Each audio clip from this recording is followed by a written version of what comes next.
हमारे एमसी का नाम ली यी है, जो एक एक्सपीरियंस्ड इंटरडायमेंशनल ऑपरेटिव है। हर दिन वो एक प्रोटेक्टिव सूट पहनता है और अपनी जान जोखिम में डालकर दूसरी डायमेंशन में एनर्जी स्टोन्स माइन करने जाता है। पोर्टल में एंटर करने से ठीक पहले उसके एक सुपीरियर ने प्राउड स्माइल के साथ उसकी तारीफ की। उसने एक्नॉलेज किया कि इस महीने उसका परफॉर्मेंस अच्छा रहा और बोला कि अगर वो इसी पेस से चलता रहा तो करीब 1 साल में अपने पेरेंट्स का डेट चुका सकता है। उसने ली यी के कंधे पर हाथ रखा और मेंशन किया कि अगर ली यी ने अगले 3 से 5 साल ऐसे ही मेहनत की तो शायद वो एक छोटा अपार्टमेंट भी खरीद सकता है। ली ने फोर्स्ड स्माइल दिखाया और हार्ड वर्क करने का वादा किया, लेकिन अंदर ही अंदर वो इस हार्टलेस कैपिटलिस्ट को कोस रहा था।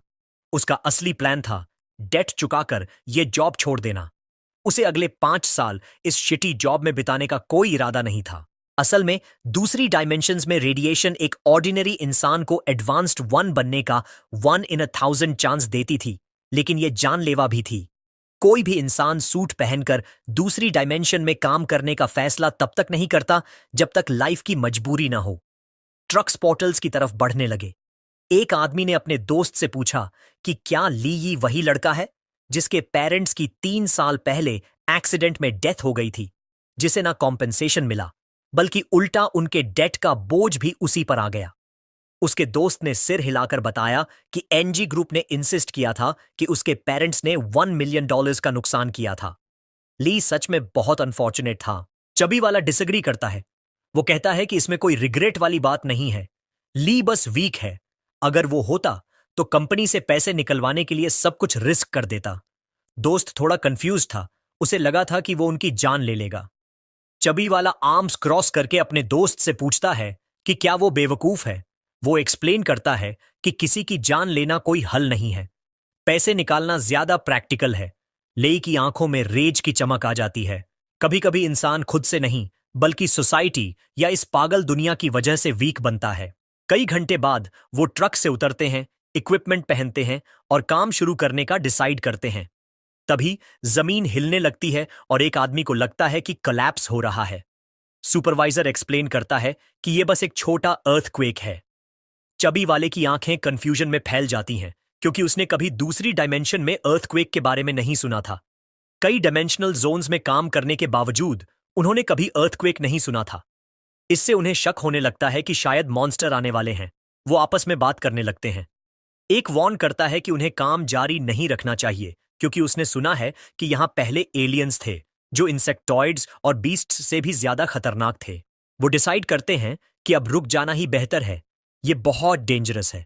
सुपरवाइजर सबको चुप रहने का ऑर्डर देता है और साफ कर देता है कि एडवांस्ड वंस ने 3 साल पहले इस एरिया को एलियंस से क्लियर कर दिया था, तो अब उनका आना नामुमकिन है। वो अपनी बात पूरी भी नहीं कर पाता कि एक क्लॉ उसके चेस्ट को चीर देती है। ये देखकर सबकी आंखें डर से फैल जाती हैं। ली डर से पैरालाइज्ड हो जाता है, समझ नहीं पाता क्या करे। मरने से ठीक पहले सुपरवाइजर रिवील करता है कि ये एलियन है। उसी वक्त कई पावरफुल बीस्ट्स, जिन्हें एलियंस कहा जाता है, आसमान से उतरने लगते हैं और केओस मच जाता है। एलियंस वर्कर्स का मैसेकर करने लगते हैं, जिससे बाकी लोग अपनी जान बचाने के लिए भागने लगते हैं। लेई पूरी ताकत से भागने लगता है। उसे याद आता है कि वो डायमेंशनल रिफ्ट के एग्जिट से 10 किलोमीटर से ज्यादा दूर है। उसकी आंखें डर से फैल जाती हैं। वो सोचता है कि क्या भागना वाकई मदद करेगा। उसे पता है कि यह सब ह्यूमन स्ट्रेंथ के बस से बाहर है। एक एलियन ने एक वर्कर की बॉडी को उठाकर ली की तरफ फेंका, जिससे वो दीवार से टकरा जाता है। ली जोर जोर से सांस लेने लगता है और देखता है कि वर्कर्स ट्रक पर चढ़ रहे हैं। ट्रक स्टार्ट होते ही हमारा लड़का उनसे रुकने को कहता है, लेकिन तभी एक एलियन ट्रक के ऊपर लैंड करता है, अपनी शार्प क्लॉ से रूफ में होल कर देता है।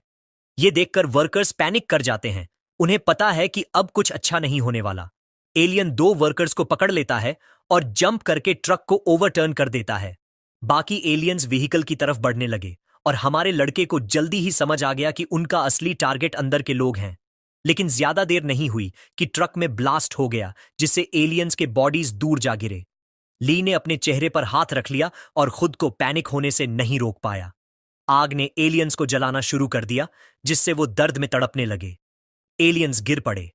ली घायल उठा और सोचने लगा कि शायद फायर ही उनकी वीकनेस है। उसका ध्यान पास पड़ी एक टॉर्च पर गया। उसने अपनी थ्योरी टेस्ट करने का फैसला किया। एक एलियन उसकी तरफ झपटा। हमारा लड़का जंप करके टॉर्च की तरफ दौड़ पड़ा, मोमेंटम का फायदा उठाते हुए। किस्मत से वो टॉर्च तक पहुंच गया और उसे पकड़ लिया। ली ने टॉर्च को इधर उधर घुमाना शुरू किया। एलियन तुरंत उसके पास आना बंद कर दिया। जब ली ने टॉर्च उनकी तरफ की तो मॉन्स्टर्स डर से फ्रीज हो गए। उसकी आंखों में कॉन्फिडेंस की चमक आ गई और उसने सबको रिवील किया कि ये क्रीचर्स फायर से डरते हैं। 10 साल पहले अचानक दुनिया भर में कुछ गेट्स खुल गए थे। उन्हीं से इंसेक्टॉइड्स, बीस्ट्स और एलियंस डिमेंशनल रेल्म्स से निकलकर अर्थ पर इन्वेड करने लगे। सिर्फ वो लोग जिन्हें रेडिएशन से अवेकन होने का मौका मिला, उनके पास इन मॉन्स्टर्स का सामना करने की पावर थी। उनकी वजह से न सिर्फ इंसानों ने गेट्स बंद किए, बल्कि डायमेंशनल एनर्जी के एक्सप्लोरेशन और डेवलपमेंट का नया दौर भी शुरू हुआ। दुर्भाग्य से ये लोग एडवांस्ड वंस नहीं थे। ले ने सबको जल्दी से जितना हो सके उतना फ्लैमेबल मटेरियल इकट्ठा करने को कहा। कुछ वर्कर्स ने टॉर्चेस पकड़ लीं ताकि एलियंस को रिपेल कर सकें, बाकी बर्निंग ट्रक की तरफ भागे। वो सब ऑर्डिनरी लोग थे और इस दुनिया में सिंपल सर्वाइवल ही सब कुछ था। गेट से आए मॉन्स्टर्स के सामने उनके पास भागने की भी ताकत नहीं थी। एक आदमी ने टॉर्च पकड़ी और उसका बॉडी डर से कांपने लगा। उसकी आंखों में डर साफ था। उसे पता था कि टॉर्च ज्यादा देर नहीं चलेगी। ले पसीना पसीना हो गया और बताया कि स्टोरेज रूम में गैसोलीन है। उसका प्लान था कि एंट्रेंस को फायर से ब्लॉक कर दें ताकि रेस्क्यू आने तक सरवाइव कर सकें। लाई ने सबको ऑर्डर दिया कि बैक टू बैक खड़े हों, सर्कल बनाएं और धीरे धीरे पीछे हटें। लाई का प्लान काम करने लगा। धीरे धीरे वो लोग स्टोरेज रूम की तरफ बढ़ने लगे। पास पहुंचते ही लाई ने उन्हें एंट्रेंस पर गैसोलीन डालने को कहा। एक ने सिर हिलाया। उन्होंने बैरल्स को किक किया, जिससे गैसोलीन एंट्रेंस पर फैल गई। जैसे ही एक एलियन ने गैसोलीन पर कदम रखा, लाई और बाकी ने अपनी टॉर्चेस फेंक दी। टॉर्च ने गैसोलीन को छूते ही पावरफुल फ्लेम बना दी, जो एंट्रेंस में फैल गई और एलियन को जला दिया। एक ग्रेटफुल स्माइल के साथ बूढ़े आदमी ने लाई के कंधे पर हाथ रखा। जैसे ही सबने सांस ली, उन्होंने एडमिट किया कि अगर वो न होता तो सब मर जाते। उन्होंने भरोसा दिलाया कि अगर कभी कुछ हो तो बस कहना, वो जरूर मदद करेंगे। लाई का ध्यान किसी चीज पर अटक गया। उसे क्यूरियोसिटी हुई। इस रूम में एक स्टैच्यू थी। लाई आई की एक्सप्रेशन देखकर बूढ़े आदमी ने एक्सप्लेन किया कि ये स्टैच्यू बहुत पहले माइनशाफ्ट में मिली थी। उसका मानना था कि सुपरवाइजर वोंग इसे ब्लैक मार्केट में बेचने के लिए स्मगल करना चाहता था, इसलिए उसने इसे यहां छुपा रखा था। लाई ने ध्यान से ऑब्जर्व किया। उसे रियलाइज हुआ कि स्टैच्यू काफी एंशिएंट थी। वो लोग सेक्टर 7 में थे और वॉकी टॉकी से उन्होंने पूछा कि रेस्क्यू कब आएगा, बताते हुए कि उन पर एलियंस ने हमला किया है और अर्जेंटली रीइंफोर्समेंट चाहिए। रेस्क्यू टीम ने मैसेज रिसीव होने की पुष्टि की। उन्होंने बताया कि फिलहाल अपनी सेफ्टी का ध्यान रखें, रेस्क्यू करीब 2 घंटे में पहुंचेगा। ये सुनकर सबकी आंखें डर से फैल गईं और जल्दी आने की रिक्वेस्ट करने पर वॉकी टॉकी का सिग्नल चला गया। सब पैनिक में थे, समझ नहीं पा रहे थे क्या करें। स्थिति और भी डेस्परेट थी क्योंकि उनके प्रोटेक्टिव सूट्स की पावर सोर्स में सिर्फ 1.5 घंटे की एनर्जी बची थी। मरने का डर सबके चेहरे पर साफ था। कुछ अपने घर पर इंतजार कर रही वाइव्स और बच्चों के बारे में सोच रहे थे। एक ने प्रपोज किया कि व्हीकल से ब्रेक थ्रू किया जाए। आर्ग्यूमेंट दिया कि कम से कम एक तो बच सकता है, बजाय इसके कि सब यहां मौत का इंतजार करें। काम लुक के साथ लेई ने अपनी कलाई देखी, रियलाइज किया कि उसके सूट में बहुत कम एनर्जी बची है। वो बस यही उम्मीद कर सकता था कि रेस्क्यू जल्दी आ जाए। एक वर्कर ने सबका ध्यान खींचा। वो चबी वाला था, जिसके हाथ में वुडन स्टिक थी। उसकी आंखों में मैलिस की चमक थी। उसने रिवील किया कि सूट्स की एनर्जी रेस्क्यू तक नहीं चलेगी और ऐसी सिचुएशन में किसी को सैक्रिफाइस करना होगा। उसका ध्यान ली यी और बूढ़े आदमी पर था। हमारा लड़का काल्म रहा। चबी वाले ने वुडन स्टिक से ली यी की तरफ इशारा किया और साफ कर दिया कि ली यी का कोई रिश्ता नहीं है और वो डेट में डूबा है। उसकी लाइफ सिर्फ सफरिंग है। इसीलिए उसने डिमांड की कि वो अपना सूट की बैटरी दे दे। लियाई की आंखें रेज से चमक उठीं। उसने अपने दांत भींच लिए। जब ली ने रेजिस्ट करने की कोशिश की, चबी वाले ने उसे स्टिक से मारा। ली ने अटैक ब्लॉक कर दिया, जिससे वुडन स्टिक टूट गई। हमारा लड़का दर्द से तड़पने लगा और चबी वाला उसका मजाक उड़ाने लगा। उसे रेजिस्ट करने की चैलेंज दी। फ्यूरियस गेज के साथ उन्होंने लेई को गर्दन से पकड़ लिया और उसका मास्क उतार दिया, कहते हुए कि शायद रेडिएशन एक्सपोजर से उसकी अवेकनिंग हो जाए। उन्होंने ऐड किया कि अगर उसकी पावर अवेकन हो गई तो वो उनका हीरो बन सकता है। मास्क की तरफ रेंगते हुए ली ने उन बास्टर्ड्स को कसम खाई कि अगर वो अवेकन हुआ तो सबसे पहले उन्हें मारेगा। उनकी आंखों में मैलिस की चमक थी और कॉन्फिडेंट स्माइल आ गई थी। अवेकनिंग की प्रोबेबिलिटी सिर्फ 1000 में एक थी और उन्हें नहीं लगता था कि वो इतना लकी है। उन्हें लगा कि एक और बैटरी मिल गई है, तो वो बाकी लोगों की तरफ मुड़े और पूछा कि अगला कौन अवेकनिंग ट्राई करेगा। एक आदमी पैनिक में आ गया। उसने अपने साथियों को धक्का दिया और ट्रक की तरफ भागने लगा, जिससे चबी वाला और बाकी उसका पीछा करने लगे। उसकी आंखों में डिटर्मिनेशन की चमक थी। उसने कहा कि अगर मरना है तो सब साथ मरेंगे। उसने ट्रक स्टार्ट किया और बिना एक सेकंड गंवाए वहां से भागने का फैसला किया। इस प्रोसेस में स्टैच्यू ली के सामने गिर गई। बाकी लोग पैनिक में आ गए। उन्हें पता था कि उसे तुरंत रोकना होगा, क्योंकि अगर उसने एंट्रेंस की फायर बैरिकेड तोड़ दी तो सब खत्म हो जाएगा।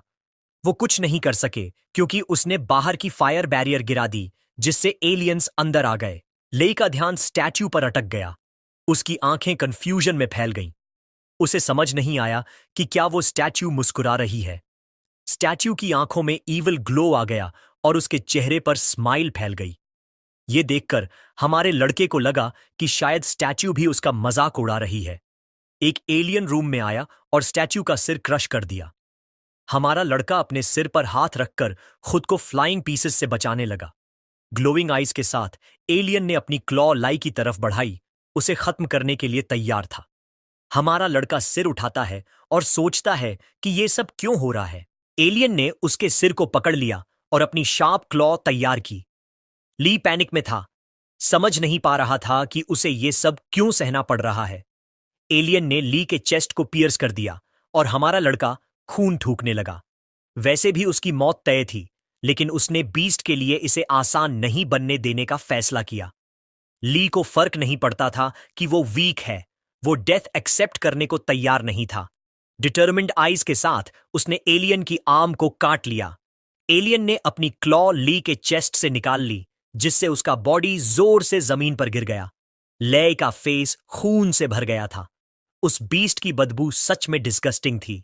उसी वक्त स्टैच्यू एक्टिवेट हो गई और शैडो से बना डीमन सामने आ गया। स्माइल के साथ उसने कहा कि उसे लगा था शायद उसमें कोई हिडन पोटेंशियल बर्स्ट हो जाए, लेकिन यह बस डेथ से पहले एक बेकार स्ट्रगल थी।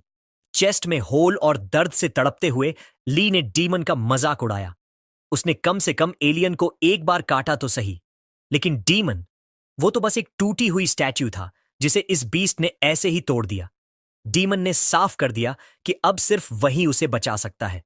उसे बस अपनी बॉडी सरेंडर करनी है। रेज से भरी नजरों के साथ ली यी ने मना कर दिया।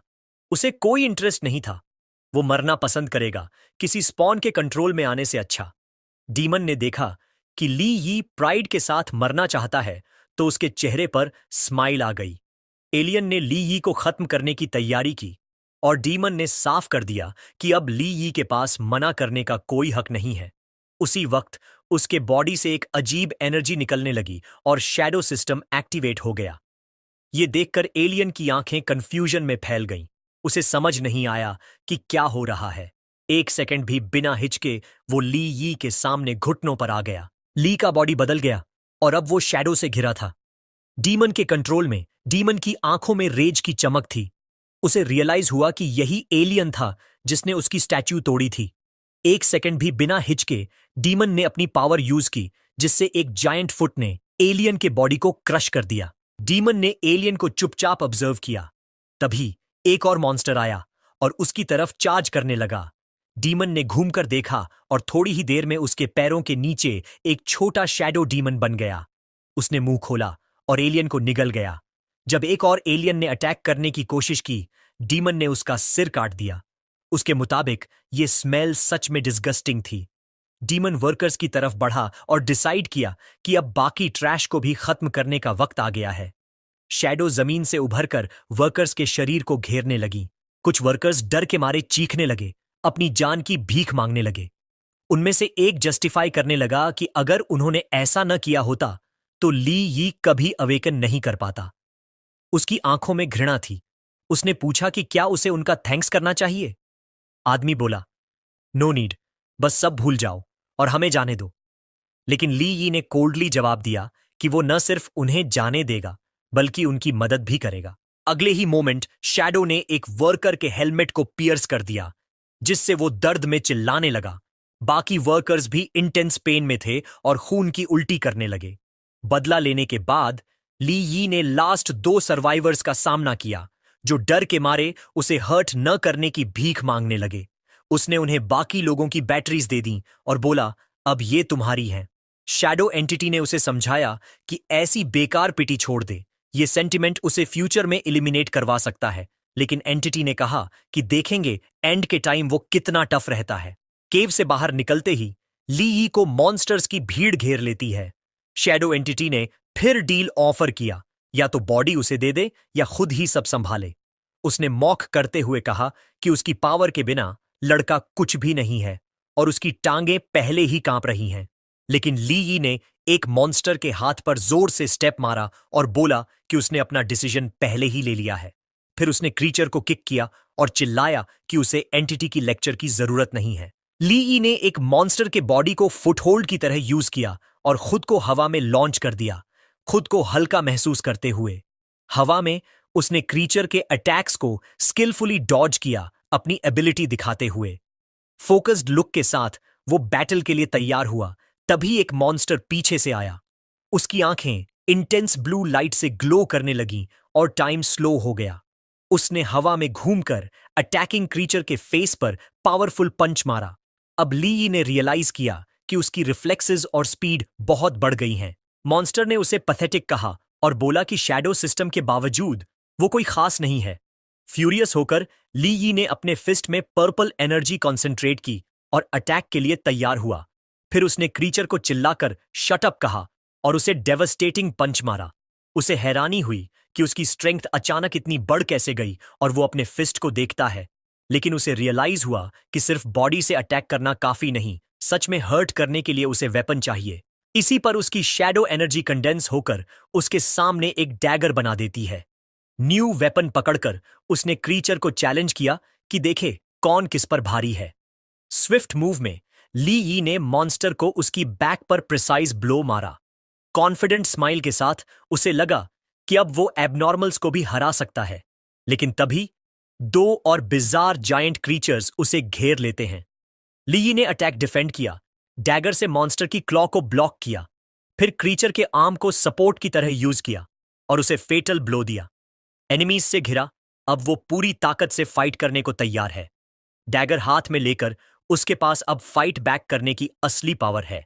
अटैक के बाद एक मॉन्स्टर का हाथ लाइफलेसली जमीन पर गिर गया। एक ग्राफिक सीन। थका हारा ली यी अपनी इनक्रेडिबल विक्ट्री पर हंसने लगा। फिर एक सिस्टम विंडो अपीयर हुई, बताती है कि उसकी इवोल्यूशन सक्सेसफुल रही। हॉस्पिटल में डॉक्टर ने एक्सप्लेन किया कि ली यी ठीक है, बस थोड़ा एडजस्ट होने में टाइम लगेगा। नर्स एक्साइटेड थी कि वो एसेंडेंट है और उससे उसका लेवल पूछती है, लेकिन डॉक्टर उसे वेट करने को कहता है। इस पर यंग वुमन उसकी गुड लुक्स की तारीफ करती है, जबकि उसके बॉडी के ऊपर एक अजीब शैडो हवर कर रही थी। शैडो एंटिटी ने कंप्लेन किया कि इतनी सारी पावर के बावजूद वो एक ई रैंक ह्यूमन में फंस गया। फिर ली यी उठा और शैडोवी क्रीचर को देखा, पूछा कि वो उसका पीछा क्यों कर रहा है। क्रीचर ने खुद को सुप्रीम बीइंग बताया और ली यी को बॉडी सरेंडर करने का ऑर्डर दिया। लेकिन ली यी इंप्रेस नहीं हुआ और एंटिटी को अगली कॉकरोच जैसा कहा। गुस्से में क्रीचर ने उसकी बॉडी मांगी, बोला कि यही उसकी एग्जिस्टेंस का रीजन है। ली यी ने सोचा कि एंटिटी अनस्टेबल है और शायद वो उसके पीछे उसके गुड लुक्स की वजह से है। दूसरी तरफ एंटिटी ली यी के अजीब थॉट से कंफ्यूज था, कुछ समझ ही नहीं पा रहा था। सॉवरेन को गुस्सा आया जब उसने देखा कि एक इंसान उसे मॉक कर रहा है। उसने साफ कहा कि अब और बातें करने की जरूरत नहीं है। ली यी के एग्जिस्टेंस की एक ही वैल्यू है, वो है अपना बॉडी ऑफर करना। हमारा लड़का सोच में पड़ गया। क्या सॉवरेन उसके फिजिकल लुक्स की वजह से ऑब्सेस्ड है या ये कोई इविल स्पिरिट का पोजेशन है? ली यी के थॉट्स देखकर सॉवरेन का पेशेंस खत्म होने लगा। सॉवरेन फ्यूरियस हो गया और हमारे लड़के का कॉलर पकड़ लिया। सॉवरेन नाराज था क्योंकि उसने अपनी खुद की आंखें डिस्ट्रॉय कर दी थीं और अब उसे एक ई क्लास ह्यूमन ट्रैश मिल गया था। अगर उस वक्त हालात इतने डेस्परेट न होते तो शायद वो किसी ओल्ड डॉग को चुनता, न कि ई क्लास गार्बेज को। एक गेट खुला और सॉवरेन ने ली ई को उसमें फेंक दिया। साफ बोल दिया कि अगर वो 3 दिन में डी क्लास तक नहीं पहुंचा तो उसे पूरी तरह इरेज कर देगा। ली ई जमीन पर गिरा। उसकी आंखें कंफ्यूजन में फैल गईं। उसे याद आया कि वो हॉस्पिटल में था और उसे समझ नहीं आ रहा था कि ये जगह क्या है। सॉवरेन ने आर्म्स क्रॉस करके रिवील किया कि वो लोग अभी अदर वर्ल्डली प्रिजन के गेट के अंदर हैं, जो उसके क्लैन की ई क्लास ट्रायल है, यानी इंसेक्ट नेस्ट। सॉवरेन ने क्लैरिफाई किया कि चिंटियन रेस का हर मेंबर एडल्टहुड के बाद सिर्फ एक बार इसमें पार्टिसिपेट कर सकता है। लीई के सामने एक फियर्स बीस्ट थी जिसकी आंखें ग्लो कर रही थीं। लीई खड़ा हो गया और अस्यूम किया कि सॉवरेन के पजेस करने से ट्रायल रिफ्रेश हो गया है। क्रीचर लीई को घूरने लगा। ये एक शील्ड कैरापेस बीटल था। लीई कंफ्यूज था कि उसे ये स्पीसीज कैसे पता है। सॉवरेन ने बताया कि शैडो सिस्टम उसकी नॉलेज बैंक से डायरेक्टली रीड करता है और लीई को इसकी आदत डालनी पड़ेगी। लीई ने अपनी मुट्ठी भींची और शैडो डैगर अपीयर कर लिया। शील्ड कैरापेस बीटल ने अटैक किया, लेकिन डैगर से लीई ने उसके अटैक्स ब्लॉक करने शुरू कर दिए। उसे रियलाइज हुआ कि बीटल बहुत फास्ट है। फ्यूरियस गेज के साथ बीटल ने रोर किया और फिर से अटैक किया। लीई ने जंप करके अटैक डॉज किया और नोटिस किया कि बीस्ट का ब्लाइंड स्पॉट उसकी बैक पर है। जंप करके लीई ने बीटल के शेल पर अटैक किया। उसके अटैक्स का ज्यादा असर नहीं हुआ और जैसे ही वो जमीन पर लैंड हुआ, बीस्ट ने फियर्सली अटैक किया। लकी था कि लीई टाइमली रिएक्ट करके अटैक ब्लॉक कर पाया। डैगर को जमीन में स्टैब करके लीई ने अपने बॉडी को रोका। उसे नोटिस हुआ कि बीस्ट का शेल बहुत हार्ड है। सॉवरेन ने मॉक किया, पूछा कि ब्रूट फोर्स ही उसकी टैक्टिक है क्या। लीई बीस्ट पर लपका, साफ किया कि वो कैसे फाइट करता है, ये सॉवरेन की प्रॉब्लम नहीं है। लीई ने बीटल पर अटैक करना शुरू किया, लेकिन बीटल ने उसके सारे अटैक्स ब्लॉक कर दिए, जिससे लीई सोचने लगा कि क्या इस बीस्ट का कोई वीक पॉइंट है भी या नहीं। बीस्ट की आंखें रेज से चमकने लगीं। उसने अपनी शार्प लेग्स घुमाई, जिससे लीई दीवार से टकरा गया और उसे बहुत दर्द हुआ। सॉवरेन ने डिमांड किया कि वो उठे। उसे वीकलिंग ई क्लास कहा। लीई का ध्यान अपने शोल्डर पर गया और उसकी आंखें कंफ्यूजन में फैल गईं जब उसने ग्रीन लिक्विड देखा। बीटल की लेग पर इंजरी थी। बीटल ने लीई को फिनिश करने की तैयारी की और लीई को रियलाइज हुआ कि ये ग्रीन लिक्विड उसका ब्लड है। उसकी आंखों में खुशी की चमक आ गई क्योंकि उसे अब वीकनेस मिल गई थी। बीस्ट रेज से अटैक करने को तैयार था। लीई की आंख से एक अजीब एनर्जी निकलने लगी। उसने डिटर्मिनेशन से खुद को भर लिया और डिसाइड किया कि असली वीकलिंग कौन है, ये देखना है। सॉवरेन थोड़ा कंफ्यूज था। उसे नहीं पता था कि लीई शैडो सेंस यूज कर रहा है या नहीं। लीई थंडर की तरह मूव किया और एक पल में बीटल की एक लेग काट दी। सॉवरेन ने मॉक किया कि इतनी मेहनत सिर्फ एक लेग तोड़ने में वेस्ट हो गई। लीई ने बीस्ट को घूरा और साफ किया कि अब उसके पास एक लेग कम है डिफेंड करने के लिए। उसने जमीन पर जोर से स्टेप मारा। जानता था कि अब वीक पॉइंट पर हिट करना आसान होगा। बीटल इंजर्ड होने के बाद पीछे हटने लगा। लीई जानता था कि अब उसे और इफेक्टिव वेपन चाहिए क्योंकि डैगर अब ज्यादा यूजफुल नहीं रहेगा। उसने कॉन्सेंट्रेट किया और शैडो को मैनिपुलेट करके एक पावरफुल स्पीयर बना ली। लीई ने बीटल के एब्डोमेन के नीचे स्ट्राइक किया, जिससे उसका बॉडी हवा में लॉन्च हो गया। लीई ने ध्यान से ऑब्जर्व किया, रियलाइज किया कि बग के स्टिल रहने की वजह उसका वीक पॉइंट एब्डोमेन में होना था। अब बीटल डिफेंसलेस था, तो लीई ने स्पीयर उसके एब्डोमेन में घुसा दी, जिससे उसका बॉडी टुकड़ों में एक्सप्लोड हो गया। एक ब्लू एनर्जी स्टोन जमीन पर गिर गया। लीई जोर जोर से सांस ले रहा था और यकीन नहीं कर पा रहा था कि वो जीत गया। सॉवरेन ने उसका मजाक उड़ाया कि एक सिंपल ई रैंक बग मारने के बाद भी वो इतनी जोर से सांस ले रहा है। लीई ने स्टोन उठाई और उसका माइंड कंफ्यूजन से भर गया। उसे नहीं पता था कि ये क्या है, लेकिन उसने महसूस किया कि उसके बॉडी में पावर की लहर दौड़ गई। उसका D rank breakthrough progress 0.2% बढ़ गया। सॉवरेन ने रिवील किया कि ये एनर्जी स्टोन है जो उसकी एबिलिटी लेवल बढ़ाने का चांस देती है। उसी वक्त ली यी अलर्ट हो गया, लेकिन जब उसने पीछे मुड़कर देखा तो वहां कुछ नहीं था। वो कंफ्यूज था क्योंकि उसे पता था कि कुछ आ रहा है, लेकिन वो देख नहीं पा रहा था। सॉवरेन ने मुस्कुराकर सजेस्ट किया कि शैडो सेंस यूज करो। ली यी ने पीछे मुड़कर कंफ्यूज नजरों से पूछा कि ये स्किल कैसी है। सॉवरेन ने समझाया कि उसे बस शैडो एनर्जी अपनी आंखों में कॉन्सेंट्रेट करनी है, जिससे शैडो सेंस एक्टिवेट हो जाएगा। ली ने कंप्लाई किया और शैडो एनर्जी अपनी आंखों में कॉन्सेंट्रेट करनी शुरू की। उसकी एक आंख ग्लो करने लगी और लेवल 1 शैडो सेंस एक्टिवेट हो गया। एक और बीस्ट आया और लाई की तरफ कई स्पाइक्स लॉन्च कर दी। शैडो सेंस की वजह से लाई अटैक फोर्स ही कर पाया और जंप करके डॉज कर लिया, लेकिन इस प्रोसेस में उसके कपड़े फट गए। स्पाइक दीवार में लगी और वहां से पॉइजन निकलने लगा। बीस्ट स्पाइक्स लॉन्च करता रहा। लाई थोड़ा कंफ्यूज था क्योंकि उसे समझ नहीं आ रहा था कि ये चीजें इतनी फास्ट कैसे मूव कर रही हैं। स्पाइक्स बड़ी स्पीड से पीछे से लाई की तरफ आने लगे। लकी था कि ली फ्लेक्सिबल था और बच गया। उसे थोड़ा डाउट हुआ कि कहीं सॉवरेन की शैडो सेंस स्किल बेकार तो नहीं, और पूछा कि वो क्लियरली क्यों नहीं देख पा रहा। सॉवरेन ने साफ किया कि स्किल बेकार नहीं है, बल्कि ली यी की स्ट्रेंथ बहुत वीक है।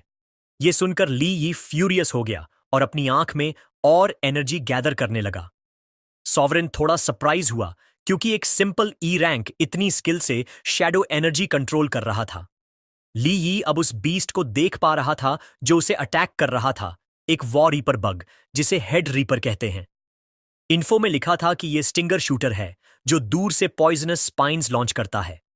धीरे धीरे वो नॉलेज बैंक के हिसाब से अडेप्ट करने लगा। ली यी ने अपने दांत भींच लिए और उसकी आंखें डर से भर गईं। एक पल में दर्जनों बीस्ट्स आ गए।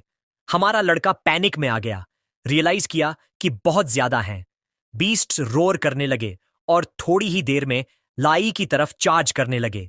ली यी ने डिफेंसिव स्टांस ले ली और सॉवरेन ने उसकी तारीफ की कि उसने सही पोजीशन चूज की ताकि चारों तरफ से अटैक न हो सके।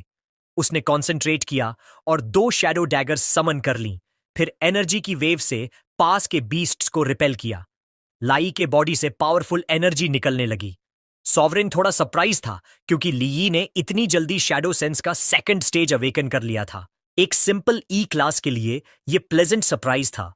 ली यी की आंखें रेज से चमक रही थीं और वो बाकी बीस्ट्स को साइलेंटली घूरने लगा। हमारा लड़का अब बिना किसी डिफिकल्टी के बीस्ट के फेरोशियस अटैक्स को डॉज करने लगा। उसे क्विकली ये नोटिसेबल डिफरेंस दिखा। इन इंसेक्टॉइड्स की मूवमेंट्स अब पहले से आधी रफ्तार पर थीं, और तभी सिस्टम ने बीस्ट के बॉडी पर कई स्पॉट्स हाईलाइट करने शुरू कर दिए, ब्राइट पर्पल कलर में। सॉवरेन ने कहा, यह है आई ऑफ शैडो का बेनिफिट जो स्टेज 2 पर अनलॉक होता है। अब सिस्टम खुद वीक पॉइंट्स शो करेगा। ले की आंखों में डिटर्मिनेशन की चमक आ गई। उसे अब पता चल गया था हर एक का वीक पॉइंट उसके नीचे है। और फिर उसने एक्टिवेट की अपनी new technique, shadow thorn grand burial. पूरा ग्राउंड कांप उठा। काले काले स्पाइक्स ने जमीन से निकलकर ऊपर की तरफ एक्सप्लोड करते हुए पूरे एरिया में डैमेज कर दिया। इंसेक्टॉइड्स की चीखें गूंज उठीं। एक एक करके वो गिरने लगे। मॉन्स्टर के शरीर से एनर्जी स्टोन्स गिरने लगे और यह देखकर सिस्टम ने दिखाया D rank breakthrough progress 1.3% से बढ़कर 2.7%। लेकिन ली की नजरें अब भी सतर्क थीं। उसे जल्दी ही समझ में आ गया कि एक एनर्जी स्टोन सिर्फ 0.7% प्रोग्रेस देती है, यानी ब्रेक थ्रू तक अभी और लड़ाइयां बाकी थीं। तभी कई और स्पाइक्ड प्रोजेक्टर्स उनके सामने प्रकट हुए। उनकी ग्लोविंग आंखों में अब डर के साथ क्यूरियोसिटी भी थी, जैसे मानो वो जान चुके हों कि उनके खिलाफ अब कुछ बदल चुका है। ली यी एक सेकंड भी बिना गंवाए थंडर की तरह मूव किया। अब उसके हर स्ट्राइक का टारगेट था बीस्ट का वीक स्पॉट, और हर प्रिसाइज स्ट्राइक के साथ सिस्टम ने अपडेट दिया, ब्रेक थ्रू प्रोग्रेस अब 5.3%। ली यी थोड़ा शॉक्ड था। उसे अंदाजा नहीं था कि सिर्फ लेवल 2 का आई ऑफ शैडो उसकी एक्यूरेसी को इतनी बूस्ट दे देगा। लेकिन जिस पल वो थोड़ा भी डिस्ट्रैक्टेड हुआ, एक इंसेक्टॉइड फुल स्पीड से लॉन्च करता है सरप्राइज अटैक। स्पाइन सीधा उसकी ब्लाइंड साइड की तरफ बढ़ रही है। सौभाग्य से ली यी ने जोरदार हमले को एकदम बाल बाल बचते हुए नीचे झुककर डॉज कर लिया। सॉवरेन उसकी क्विक रिएक्शन देखकर तारीफ करता है, मगर साथ ही रिग्रेट करता है कि काश उसका दिमाग भी इतनी तेजी से काम करता। ली ये अब ध्यान से ऑब्जर्व करता है और उसे साफ दिखाई देता है। It's a warp saber worm. हमारा लड़का अपनी शैडो डैगर को एक विप में ट्रांसफॉर्म करता है। इससे पहले कि वो वर्म जंप करके भाग पाए, लई ने विप से उसे पकड़ लिया। अब जब वो 1 सेकंड भी बिना हिल डुल के फंसा था, ली यी ने दूसरी शैडो डैगर से उसे खत्म कर दिया। सिस्टम ने वॉर्प सेबर वर्म के वीक पॉइंट को रिकॉर्ड कर लिया। फिर वॉर्प रीपर बग्स ने अपनी तीखी स्टिंगर्स ली की तरफ लॉन्च की। इस बार लड़का पूरी फोकस के साथ अपनी शक्ति यूज करता है। शैडो डैगर्स को चेन डैगर्स में बदलता है, स्टिंगर्स को डॉज करता है और बीस्ट्स की बैक साइड्स पर कट मारता है। उसका D rank breakthrough progress अब तक 12.1% तक पहुंच चुका था। लेई ने चेन डैगर्स को फिर से विप्स में बदल लिया और वे विप्स पास के बीस्ट्स को लपेटने लगे, जिससे उनके बॉडीज जबरदस्त ताकत से जमीन पर गिर पड़े। सॉवरेन को देखकर खुशी होती है कि अब ली यी वाकई उसका योग्य बन रहा है, भले ही उसकी फाइटिंग स्टांस थोड़ी अजीब लगे। अब उसका ब्रेक थ्रू प्रोग्रेस सीधा 34.2% तक पहुंच चुका था। ली को आई ऑफ शैडो का गिफ्ट मिला है। इसने उसकी सेंसेस, रिएक्शन, स्ट्रेंथ और शैडो पर कंट्रोल बहुत एनहांस कर दिया है। लेकिन तभी कुछ अजीब हुआ। ली यी की आंखों में डर फैल गया। सॉवरेन रिवील करता है कि आई ऑफ शैडो का गिफ्ट पाने के साथ साथ बहुत तेज मेंटल पावर भी कंज्यूम होती है। यही इसकी असली कीमत है। ई रैंक अभी भी ई रैंक ही रहता है। उसकी लिमिट्स आ चुकी हैं। अब जब उसके पास ये पावर है, उसकी विजन धुंधली होने लगी। एक बीस्ट ने पीछे से ली यी पर फुर्ती से वार किया और उसकी बॉडी पर गहरी कट लग गई। लेकिन ली यी की आंखों में फिर डिटर्मिनेशन चमत्कृत होने लगी। वो यहां हार मानने वाला नहीं था। अब उसकी ट्रायल पूरी होने में 15 घंटे 28 मिनट बाकी हैं। ली के दिमाग में फिर वही एनजी ग्रुप के बास्टर्ड्स घूमने लगे। कैसे उन्होंने उसके पेरेंट्स की मौत की सच्चाई छुपाई, कैसे उसे जबरन माइन में काम करवाया गया, बस डेट चुकाने के लिए। अब गुस्से और नफरत से भरा ली यी अपने रास्ते में आने वाले हर बीस्ट को बेरहमी से मारता गया। ये सब बस इसलिए हुआ क्योंकि वो सिर्फ एक ऑर्डिनरी इंसान पैदा हुआ था। लेकिन अब उसके पास सब बदलने की पावर थी। अब वो हार नहीं मानेगा। अब उसे बदला चाहिए। ब्रेक थ्रू प्रोग्रेस 58.7% से सीधा 94.8% तक पहुंच जाती है। अब उसके पास बस 1 घंटा 27 मिनट बाकी है। ली ने सैकड़ों मॉन्स्टर्स का कत्ल कर दिया और अब वो लाशों के पहाड़ पर बैठा है। अब उसके मन में बस एक ही सोच है, इन सारे घमंडी लोगों को घसीटकर अपने मां बाप की कब्र पर लाना और उनसे माफी मंगवाना। Break through progress 95.4%। टाइम बचा बस 2 मिनट 15 सेकंड। सॉवरेन थोड़ा चौंकता है। इंसानी नफरत सरप्राइजिंगली शैडो सिस्टम के लिए कंपैटिबल है और यही तो शैडो एनर्जी को सबसे ज्यादा नरिश करती है। वो याद दिलाता है, प्रॉमिस टाइम करीब है, तेजी करो। प्रोग्रेस 97.8%। टाइम बचा 7 सेकंड। ली ने अपनी दोनों डैगर्स कसकर पकड़ ली। सॉवरेन ने फौरन नोट किया कि वो पूरी शैडो एनर्जी एक साथ अनलीश करने वाला है और पूछा, तू एक्सप्लोड होने से डरता नहीं क्या? लेकिन ली की आंखों में अब सिर्फ डिटर्मिनेशन था। उसे पता था, ब्रेक थ्रू तक पहुंचने के लिए अब सिर्फ एक झटका चाहिए और अगर वो स्ट्रांग बन सकता है तो अपनी जान तक दांव पर लगाने को तैयार है। 1 सेकंड बचा था। ली ने बीस्ट्स की भीड़ पर छलांग लगाई और पूरी शैडो एनर्जी अनलीश कर दी। एक भयंकर एक्सप्लोजन गूंजा जिसने सारे बीस्ट्स को एक ही झटके में मासाक्र कर दिया।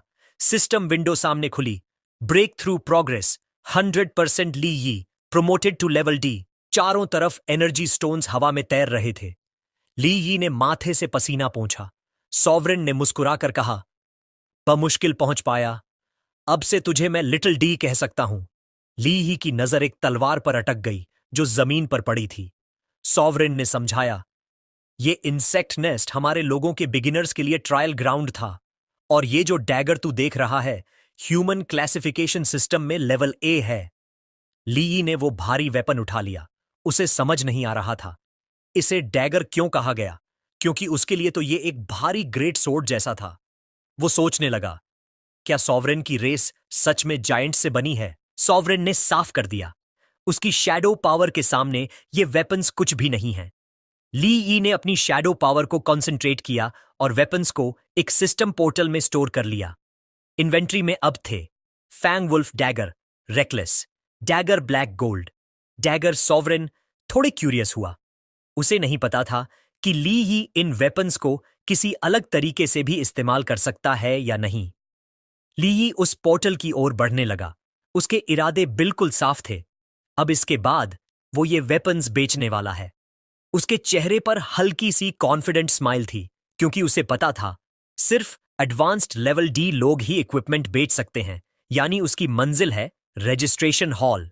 रजिस्ट्रेशन हॉल पहुंचा तो वहां की वुमन ने टेस्ट किया और बोली, तुम्हारे बॉडी स्टैट्स तो अच्छे हैं, लेकिन कोई एनर्जी फ्लक्चुएशन डिटेक्ट नहीं हो रही, इसलिए सिस्टम ने तुम्हें लेवल ई ही क्लासिफाइड किया है।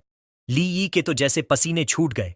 रिकॉर्ड्स में वो माइनर के तौर पर रजिस्टर्ड था, और अब अगर वो लेवल ई में अपग्रेड हुआ तो उसे 15% ज्यादा सैलरी मिलती। पैनिक में रजिस्ट्रेशन हॉल से निकलते हुए उसने मन में बोला, शैडो सिस्टम सच में बाकी सबसे अलग है। सॉवरेन ने साफ साफ कहा, ये ह्यूमंस शैडो एनर्जी डिटेक्ट ही नहीं कर सकते।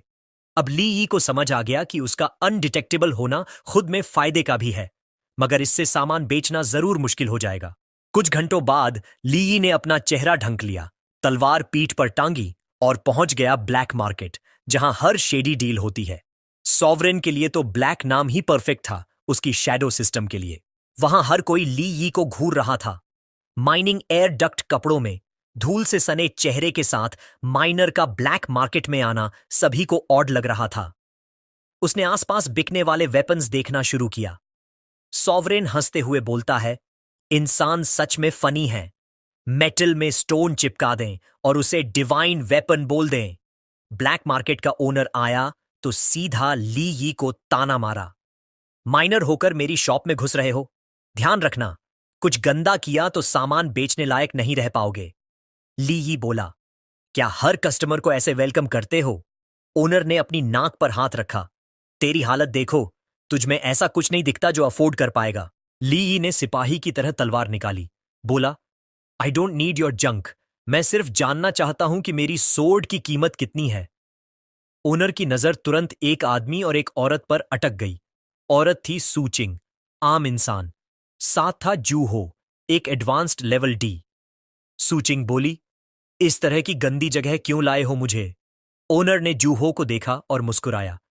यंग मास्टर जो, आज कुछ अच्छा बेचने आए हो क्या? जो ने भी अपनी सोर्ड दिखाई।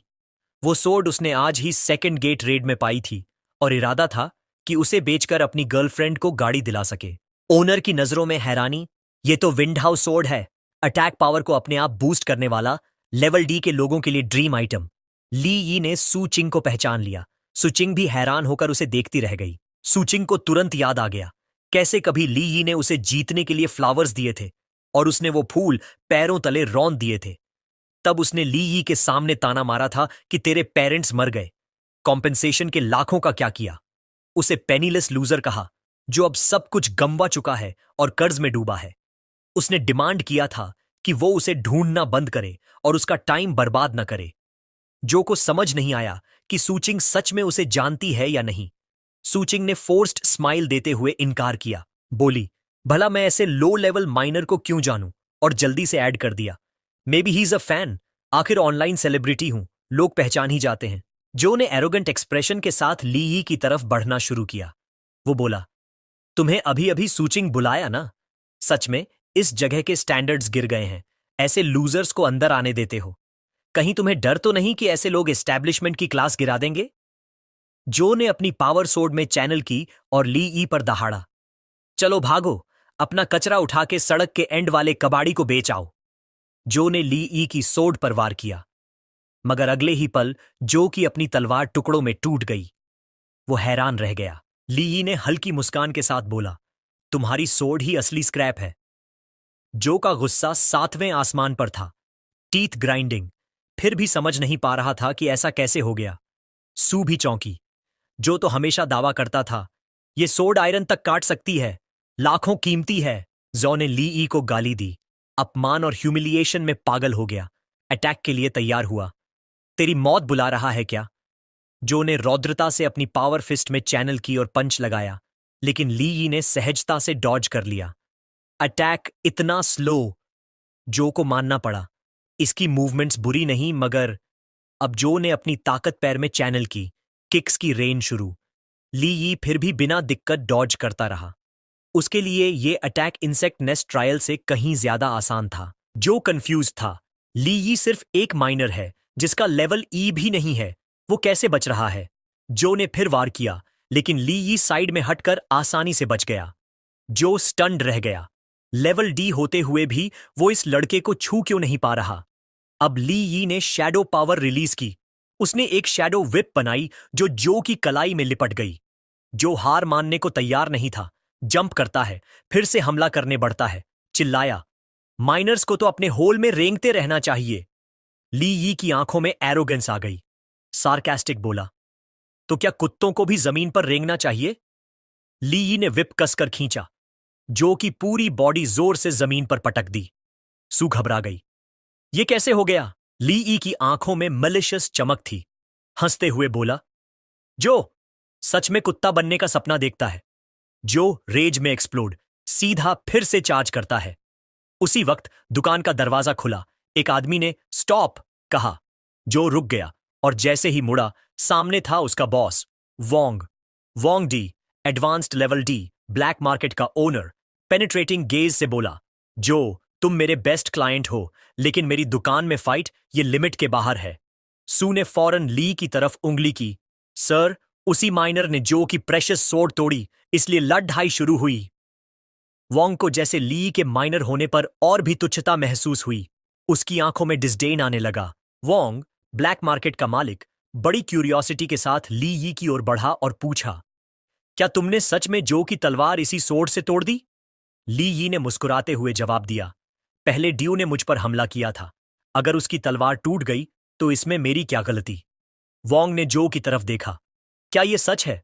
जो चुप्पी में सोचने लगा, कुछ बोल ही नहीं पाया। वोंग डू के बगल से गुजरते हुए भी मुस्कुराया। ली यी की तलवार साधारण चीज नहीं लग रही, क्यों ना हमेशा वाली यूजुअल रूल लगा दें? जो की आंखों में चालाकी चमक उठी। उसने सोचा, पैसे मैं लूंगा, सामान वोंग रखेगा। वोंग भी मुस्कुराया। जो, जब तुम मुझ पर इतना भरोसा करते हो तो पीस मेकर बनने दो। ली यी, क्या मैं तेरी सोर्ड देख सकता हूं? ली यी ने सोर्ड थमा दी। जैसे ही वोंग ने सोर्ड पकड़ी, उसकी आंखें हैरानी से फैल गईं। यह तलवार 50 किलो से भी भारी थी और फिर भी ली यी ने उसे इतनी आसानी से पकड़ रखा था। वोंग के मन में सवाल उठे, शायद यह लड़का कोई जीनियस है, अब उसे और गहराई से टेस्ट करना चाहिए। उसे हैरानी थी कि इतनी रेयर वेपन एक माइनर के पास आई कहां से। ली यी ने शांत चेहरा बनाते हुए पूछा, ब्लैक मार्केट कब से सामान के मालिक और सोर्स जांचने लगा? वोंग ने सिर्फ क्यूरियोसिटी बताई, अगर नहीं बताना चाहो तो कोई इशू नहीं। ली यी फौरन समझ गया, यह आदमी उसे टेस्ट कर रहा है। उसने बहाना बना दिया, माइनिंग करते वक्त मिल गई थी, कोई बड़ा सीक्रेट नहीं। वोंग का शक दूर हो गया, मान गया कि ली यी सच में लो लेवल माइनर है। अब वोंग ने सोर्ड को और बारीकी से देखा और बोला, काफी स्टर्डी है, लेकिन एक्स्ट्रा प्रॉपर्टीज नहीं है, वैल्यू बस कुछ 100 ही होगी। इसके मुकाबले जो की सोर्ड अगर न टूटी होती तो 20 लाख से ऊपर बिकती। वोंग ने कमीनी मुस्कान से कहा, ऐसा कारो, तुम्हारी घटिया सोर्ड खरीद लेता हूं। बदले में ली यी को जो को सिर्फ 2 मिलियन देनी है, बाकी मैं देख लूंगा। चलो, आज भलाई कर दी। फिर जो की तरफ देखा, क्या ख्याल है? जो ने बॉस की दखल अंदाजी से मना नहीं किया। सूचिंग थोड़ी परेशान थी। उसे पता था कि एक माइनर के लिए 2 मिलियन लाना नामुमकिन है और अब उसकी कार भी खतरे में है जो ने प्रॉमिस करी थी। जो ने सूचिंग की गाल पकड़ ली और बोला, चिंता मत करो, इसके ऑर्गन्स बेच देंगे, इतनी तो रकम आ ही जाएगी। वोंग के आदमी हमारी बॉय की पिटाई की तैयारी करने लगे। ली यी समझ गया, सब कुछ पहले से प्लान्ड है। वोंग ने ली यी से ताना मारते पूछा, कोई प्रॉब्लम तो नहीं? Enjoy your moment. इसी वक्त ली यी की आंखों में ग्लो आ गई। सॉवरेन की ऑरा बॉडी से बाहर निकलने लगी और उसने ठंडे अंदाज में साफ कह दिया, फिक्र तुम्हें होनी चाहिए, मुझे नहीं। वोंग डेफा के आदेश पर उसके लोग ली पर हमला कर देते हैं, लेकिन वोंग डेफा बिल्कुल परेशान नहीं था। वो सुइंग और जो से कहता है कि यह लड़ाई बेकार है, क्यों ना टी रूम में जाकर बैठते हैं। जो मान जाता है, लेकिन जैसे ही वे मुड़ते हैं, एक गुंडा हवा में उछलकर उनके पीछे दीवार से टकरा जाता है। जो और सुचिंग ये सब देख शॉक्ड रह जाते हैं। ये देखकर वोंग डेफा की शांति टूट जाती है। वह चिल्लाता है, एबियो, संभल के, माल टूटना नहीं चाहिए वरना भरपाई नहीं कर पाओगे। ली बड़ी आसानी से एक हमले से बचता है और एक गुंडे के चेहरे पर जोरदार किक मारता है। अपने आदमियों को पिटता देखकर जो गुस्से में आ जाता है, एक गिरे हुए आदमी को बालों से पकड़ लेता है और लाई को गुस्से से घूरता है। डू खुद अटैक करता है, किक से नोटिस करता है कि माइनिंग से ली की ताकत बहुत बढ़ चुकी है। जैसे ही लड़ाई चलती है, जमीन से काली शैडो टेंड्रिल्स निकलकर सूचिंग और बाकी गुंडों को पकड़ लेती है। सू डर से चिल्लाती है, बाकी भी वहीं जमे रह जाते हैं। ली जो की ओर मुड़ता है, उसकी आंखें नीली चमक रही हैं। वो जो से कहता है, अब तुम्हारी बारी है। सूचिंग डिसबिलीफ में देख रही है, सोच रही है, ये माइनर अचानक इतना अच्छा फाइटर कैसे बन गया। लेकिन डो हंसता है। वो मानता है ली यी के मूव्स अच्छे हैं लेकिन इंप्रेसिव नहीं। वो कहता है, डी रैंक एडवांस्ड जैसे मेरे सामने ली यी अब भी कचरा है। इतना कहकर वो खुद को लाल एनर्जी से घेर लेता है और ली यी पर जबरदस्त किक मारता है। जो शॉक में है, ली यी बड़ी शांति से उस एनर्जाइज्ड किक को एक ही हाथ में पकड़ लेता है। अब उसका हाथ काले शैडो पावर से घिरा है। जो रिएक्ट करता उसके पहले ही ली यी उसे जबरदस्त थप्पड़ मारता है, जो नीचे गिर जाता है, खून थूक रहा है। नीचे गिरते ही जो गुस्से से भर उठता है, उसके शरीर से रेड एनर्जी निकलने लगती है। चिल्लाता है, मेरे पिता ने भी कभी मुझे नहीं मारा, तू कौन है मारने वाला। वह कसम खाता है कि ली यी को मार देगा और अपना पूरा रेड एनर्जी वाला ब्लास्ट उसकी तरफ फेंकता है। जवाब में ली यी खुद का हाथ उठाता है जिसमें पर्पल शैडो एनर्जी चमकती है। दोनों की ताकतें टकराती हैं और पूरे कमरे में भारी एक्सप्लोजन हो जाता है। धुआं छंटते ही जो हांफता रह जाता है। ली यी बिल्कुल भी नॉर्मल है, उसके चारों ओर अब भी रेड एनर्जी क्रैकल कर रही है, लेकिन जो उसे छू भी नहीं पाया। जो समझ नहीं पाता क्या हुआ, कहता है, ऐसा लग रहा था जैसे मैंने कोई इनविजिबल वॉल मारी हो। ली यी उनकी तरफ बढ़ता है, डो को कहता है, जब तेरे बाप ने तुझे कभी डिसिप्लिन नहीं किया तो मैं आज तुझे सबक सिखाता हूं। जो घबराकर पीछे हटने की वार्निंग देता है। सूचिंग भी डर में पूछती है, उसका डी रैंक बॉयफ्रेंड एक मामूली माइनर से कैसे हार सकता है। एच अचानक ही ली यी से शैडो टेंड्रिल्स निकलकर एक जाला बन जाती है जिसमें डो और सूचिंग दोनों बुरी तरह फंस जाते हैं। सू चिल्लाती है, समझ नहीं पाती कि shadow morph spider web technique उन्हें कैसे बांध रही है। अब जो के सामने लेई उसकी डरी हुई बात सुनता है। जो कहता है, तू माइनर हो ही नहीं सकता, शायद कोई सी रैंक या बी रैंक एडवांस्ड होगा। लेई स्माइल करता है, अपने हाथ दिखाता है जो अब शैडो एनर्जी से ढके हुए हैं। कहता है, मैं तो बस guild certified E rank minor हूं। जो हैरान रह जाता है, बड़बड़ाता है, इम्पॉसिबल। लेई हाथ उठाता है, पर्पल एनर्जी चमकती है, वह जो को मारने ही वाला है। जो डर में भीख मांगता है, रुक जा, मैं ब्लैक पैंथर गैंग का मेंबर हूं। अगर तूने मुझे कुछ किया तो ब्रदर पैंथर से दुश्मनी मोल ले लेगा। ली यी आंखें चमकाते हुए पूछता है, क्या वही loan sharking black panther gang. जो को लगता है अब उसका डर काम करेगा। वो गर्व से हां करता है, लेकिन उसकी खुशी ज्यादा देर नहीं टिकती क्योंकि ली यी फिर उसके चेहरे पर घूंसा मारता है। सूचिंग चीखती है, डो भी ब्रदर पैंथर को बुलाता है। बिना रुके ही ली यी एक किक मारता है जिससे जो और रिस्ट्रेंड सूचिंग दोनों हवा में उड़ा दिए जाते हैं। इस जोर से डो के मुंह से खून निकल आता है। नीचे पड़े जो को देखते हुए ली यी गुस्से से बोलता है, मुझे सबसे ज्यादा नफरत है ऐसे लोन शार्किंग स्कमबैग से। ठीक उसी समय वोंग डी, शॉप ओनर, आखिरकार बीच में आता है। गुस्से में बड़ी तलवार निकालता है और ली यी पर वार करने दौड़ता है। चिल्लाता है, मर जा। ली यी पूरी तरह पर्पल शैडो एनर्जी से घिरा हुआ है। आसानी से साइड स्टेप करता है, कहता है, दफा हो जा, और एक किक मारकर शॉप ओनर को हवा में उड़ा देता है। अब जो पूरी तरह डर चुका है, आवाज बदल जाती है, ये सब गलती थी, 100 मिसअंडरस्टैंडिंग, ले 1 लाख युएन, दोस्ती कर ले, मामला यहीं खत्म। ली यी इंप्रेस नहीं होता, जो पर झुककर मॉक करता है, तेरा चेहरा क्या सिर्फ 2000 युएन पर स्लैब का है। जो डर में चिल्लाता है, 5 लाख, फिर 10 लाख, बस मुझे मत मार। ली यी अपनी शैडो टेंड्रिल्स को कोड़े विप्स की तरह घुमाकर जुओ को तंग करता रहा। वह मजाक में पूछता है, इंटरेस्ट ज्यादा चार्ज करने में मजा आता है ना, और बोलता है, अब मेरे रूल से खेलो। ली यी समझाता है, ये 50 थप्पड़ तो बस इंटरेस्ट था, अब असली अमाउंट यानी प्रिंसिपल चुकाना बाकी है। अब जोल पूरी मजबूरी में अपना काला वीआईपी कार्ड निकालता है, चिल्लाता है, ये 5 मिलियन का है, मेरी सारी जमा पूंजी है। ली कार्ड लेते हुए उसकी आंखें सिकुड़ जाती हैं। वो तुरंत पहचान जाता है, ये एनजी ग्रुप का वीआईपी कार्ड है, वही डेट कलेक्टर लोग जिन्होंने उसे कभी माइन में जबरदस्ती फंसाया था। अब उसकी स्ट्रैटेजी बनती है, वो डुओ को छोड़ देगा, उसे ट्रैकिंग पॉइंट बनाकर असली मास्टरमाइंड तक पहुंचेगा। कार्ड जेब में रखते हुए ली यी सोचता है, ब्लैक पैंथर गैंग ने उससे जो करोड़ों ऐंठे थे, वही पैसा अब सही मालिक के पास लौट रहा है। फैसला होते ही शैडो टेंड्रिल्स वापस खिंच जाती हैं। सूचिंग घायल डू को उठाती है और गुस्से में पूछती है, तू ली यी को सिर्फ एक माइनर क्यों बोला?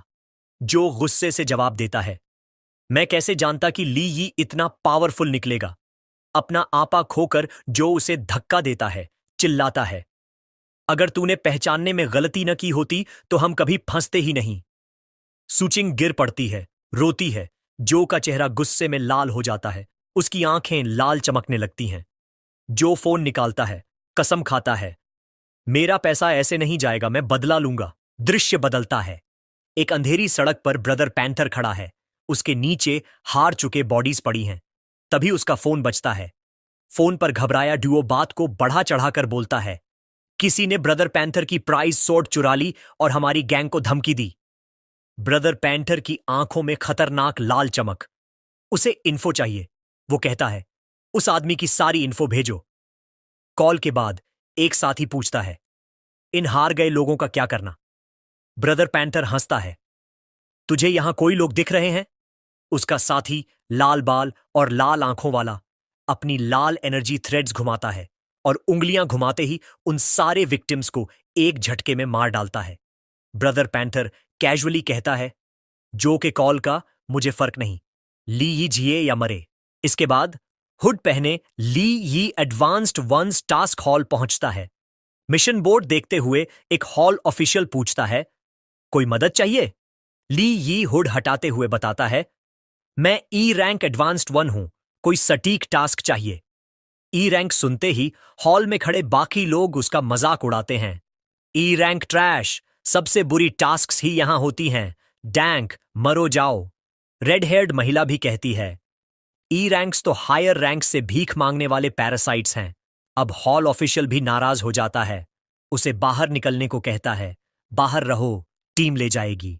कोई और ताना मारता है, कचरा वहीं रहना चाहिए जहां कचरा इकट्ठा है। ली वहां से चलता है, फोन चेक करता है, जो कि भेजे 5 मिलियन वेन पैसे तुरंत लोन शार्क्स ने निकल लिए। वह गुस्से में बुदबुदाता है, अब भी मेरी प्रायोरिटी नई टास्क है। इसी वक्त हॉल में एक हाई हील बूट के साथ कोई एंट्री करता है। अचानक पूरे रूम में दबाव बढ़ जाता है। अभी जो लोग ली यी का मजाक बना रहे थे, सब डरकर जम जाते हैं। रूम में हर कोई पहचानता है, ये ऑरा कम से कम बी रैंक एडवांस्ड वन की है। सोर्स आती है एक स्टनिंग महिला, लंबे सफेद बाल, वुल्फ जैसी कान, तेज लाल आंखें और चारों ओर लाल व काले रंग की ऑरा। जैसे ही वह चलती है, भीड़ दूर हो जाती है। सब सोचते हैं, बी रैंक यहां क्यों? वह ली यी के पास रुक जाती है, उसकी नजर पूरी भीड़ पर घूमती है। बाकी सब कांप रहे हैं, पर ली यी एकदम शांति में खड़ा है। ली यी अपनी शैडो आई स्किल से उसे गौर से देखता है। इतनी पावरफुल ऑरा के बावजूद लड़की में कोई किलिंग इंटेंट नहीं, दिखती अमीर लड़की जैसी पर ऑरा बहुत स्ट्रांग। उसे लगता है यह अद्भुत बैलेंस है, ताकतवर भी और संयमित भी। उस महिला के साथ ही लाउड स्पीकर में अनाउंस करते हैं, बीस्ट अबिस में डी रैंक माइनिंग टास्क है। भीड़ पीछे हट जाती है। ली यी अकेला है जो डरा नहीं। लोग हैरान, ये बी रैंक के सामने अड्डा कैसे? ली यी मुस्कुराता है, मतलब यहीं से उसका नंबर लगना चाहिए। व्हाइट हेयर्ड महिला की नजर उस पर टिक जाती है। मन ही मन सोचती है, ये माइनर मेरी प्रेशर में डरा नहीं। हॉल ऑफिशियल घबराता हुआ कहता है, मिस चिन, चाहे तो मैं और डी रैंक दिखा दूं।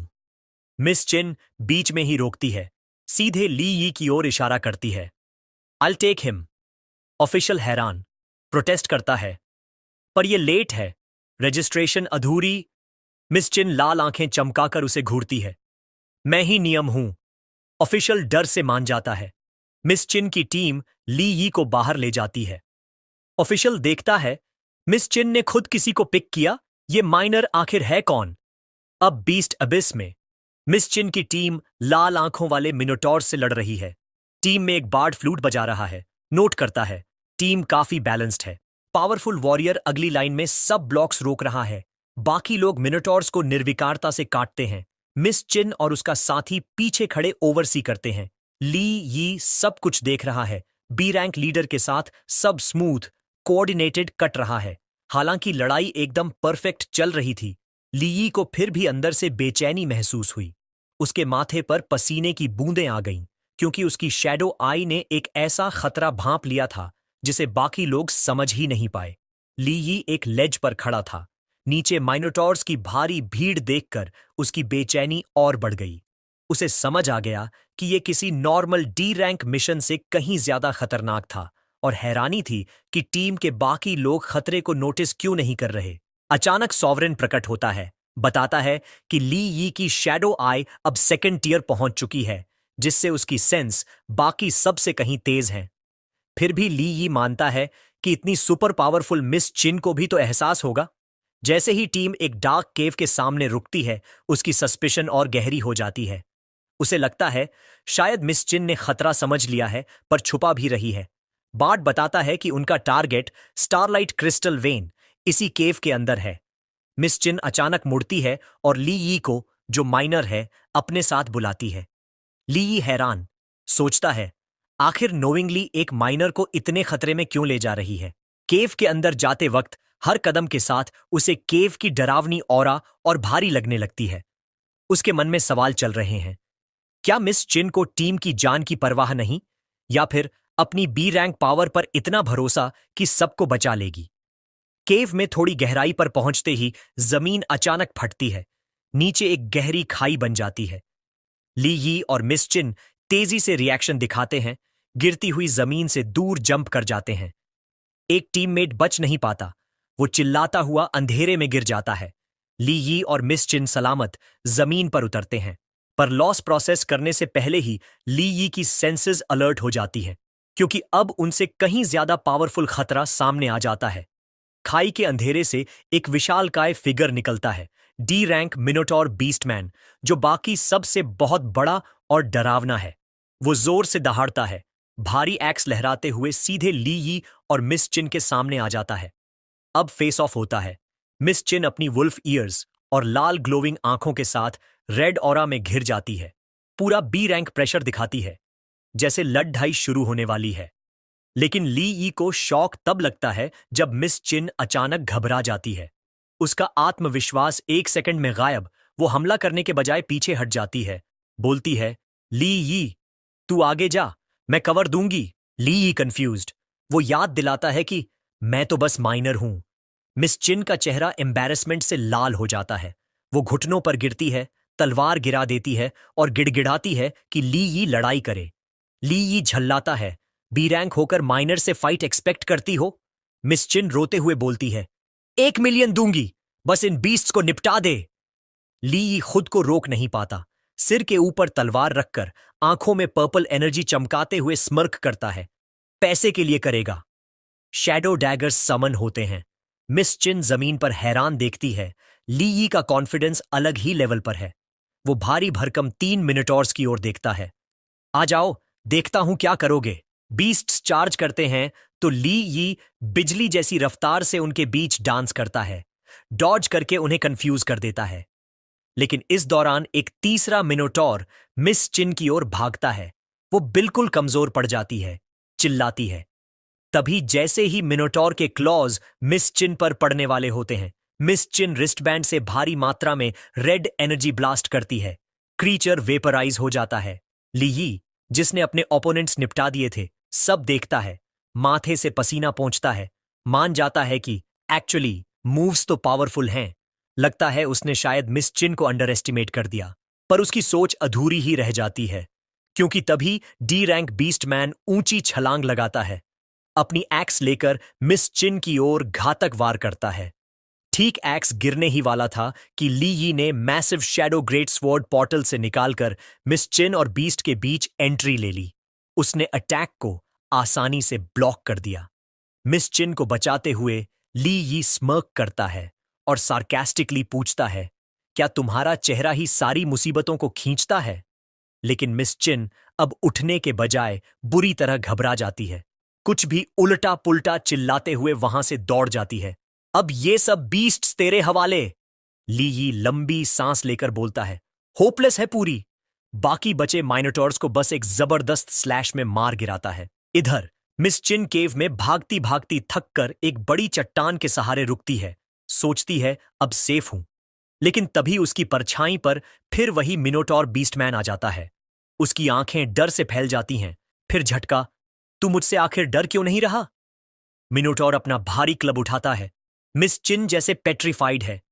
दूर खड़ा ली यी सब देख रहा है। उसे अजीब लगता है, इतनी ताकतवर दिखने वाली लड़की डर क्यों रही है? अचानक क्लब हिट से पहले मिस चिन जोर से चिल्लाती है। उसके ब्रेसलेट में भयंकर लाल एनर्जी चमक उठती है और एक शॉकवेव निकलकर मिनोटॉर को दूर फेंक देती है। ली यी देखता है ब्रेसलेट टूट गया। अब समझ आता है असली डिफेंस मिस चिन की खुद की ताकत नहीं, किसी प्रोटेक्टिव चार्म की वजह थी। अब शर्मिंदा मिस चिन के पास जाकर ली यी पूछता है, क्या तुम नॉन कॉम्बैट टाइप एडवांस्ड हो? मिस चिन धीरे से हां में सिर हिलाती है। सीक्रेट खुल गया तो मिस चिन गिड़गिड़ाने लगती है, कृपया यह रहस्य किसी को बताना मत। ली यी स्लाई स्मर्क के साथ तलवार कंधे पर रखता है, इतना राज रखना एक्स्ट्रा चार्ज लगेगा। लेकिन तभी दोनों के सामने माइनोटॉर्स फिर अटैक करने को तैयार हो जाते हैं। इस बार ली यी नोटिस करता है कि सारे बीस्ट्स उसे इग्नोर करके सिर्फ मिस चिन पर ही अटैक कर रहे हैं। सोचता है, आखिर ये सारे सिर्फ उसी पर क्यों टूट पड़े हैं? पता लगाने के लिए कि मिनोटॉर्स सिर्फ मिस चिन को क्यों टारगेट कर रहे हैं, ली यी ने अपनी शैडो आई एक्टिवेट की। उसे दूर बार्ड दिखा जो फ्लूट बजा रहा था और अपनी ऑरा छुपा रहा था। ली को समझ आ गया कि वही म्यूजिक इन बीस्ट्स के अजीब बिहेवियर को कंट्रोल कर रहा है। जैसे ही एक और माइनोटॉर मिस चिन पर झपटा, लाई ने साई किया और उसे काट डाला, कहते हुए कि दुश्मनों की लहरें कभी खत्म ही नहीं होती। अब वो गिर चुका था। वो अपनी पावरफुल एरिया अटैक्स नहीं कर सकता था, वरना मिस चिन भी घायल हो सकती थी। लेकिन अगर उसने कोशिश नहीं की तो ये सब उसे धीरे धीरे खत्म कर देंगे। तभी लाई के चेहरे पर एक स्लाई ग्रिन आ गई। उसके दिमाग में एक प्लान आ गया था। क्योंकि बार्ड का टारगेट मिस चिन थी, वो इसका फायदा उठा सकता था। ली ने जोर से पैर पटका और जमीन से शैडो चेन्स निकली, जिसने माइनोटॉर्स को बांध दिया। खतरा कुछ देर के लिए कंट्रोल हो गया तो ली ने तेज आवाज में कह दिया कि मिस चिन के पास अब कोई प्रोटेक्टिव आइटम नहीं बची और वो एक नॉन कॉम्बैट टाइप है, इसलिए उसे सावधान रहना चाहिए। उसकी कमजोरी सुनकर मिस चिन का चेहरा गुस्से से लाल हो गया और उसने ली से पूछा कि उसने ऐसा सबके सामने क्यों बोला। इधर शैडोज में छुपा बार्ड ली की फाइट देख रहा था। उसे लगा अब उसी का टाइम है।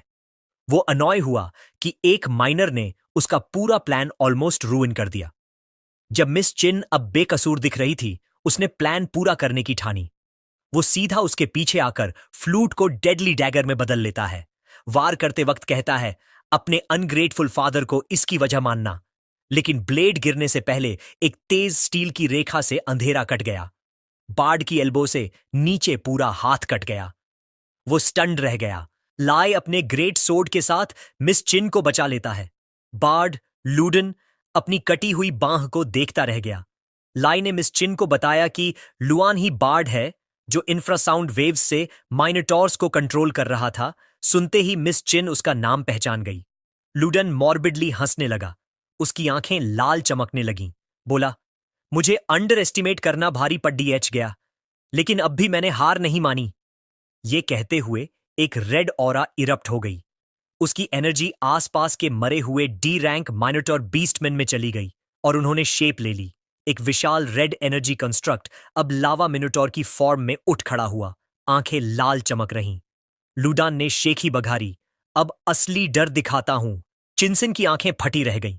वो सियर रैंक की ऑरा पहचान गई।